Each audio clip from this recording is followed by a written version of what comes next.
عبد الجبار العقيدي یک جی سرکردین ارتشا آزادا سوریه و سروک بری انجمن لشکری هزن شورشا سوریه لحلب سردانا دور عفرین کر و ببرپرسین هزن یپکیین سر به پارتیا پیدیر جوینک پیک آنی. لگوری ویدیوی که کل سر مالپرین تورن جواکی هاتنه بلاف کرن و تیده دردکوه که عبد الجبار العقیدی یک جی سرکردین ارتشا آزادا سوریه و سروک بری انجمن لشکری هزن شورشا سوریه لحلب لگل احمد عفش سروکی لیوا احرار سوریه لبارگاه که هزن یپکیین سر به پارتیا پیده و دروژا اینا بوری 22 و مه جوینک پیک آنینه و دو جوینی ده و لگوری و ویدیوی بحثا شوین هفرزی و آلیکاری دنافبرا ارتش آزادا سوریه و هزن یپکی ده لبرانبر چکدارن داعش لپارزگاه حلب هاتیه کرن. هر وها و لگوری و ویدیوی د جوینه ده تکزی لسر یکیتیا گل سوریه و گرنگیا یکریزیا همو کتی بیان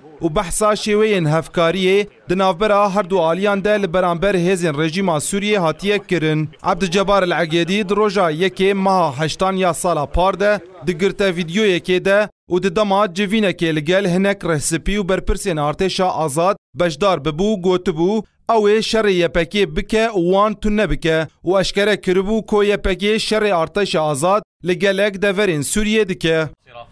هالمره ما عاد في رحمه، ما عاد في رحمه، اذا اضطر الامر نفنيهم عن بكره ابيهم رح نفنيهم. موضوع ما عاد بكى كيف فقط. ابو محمد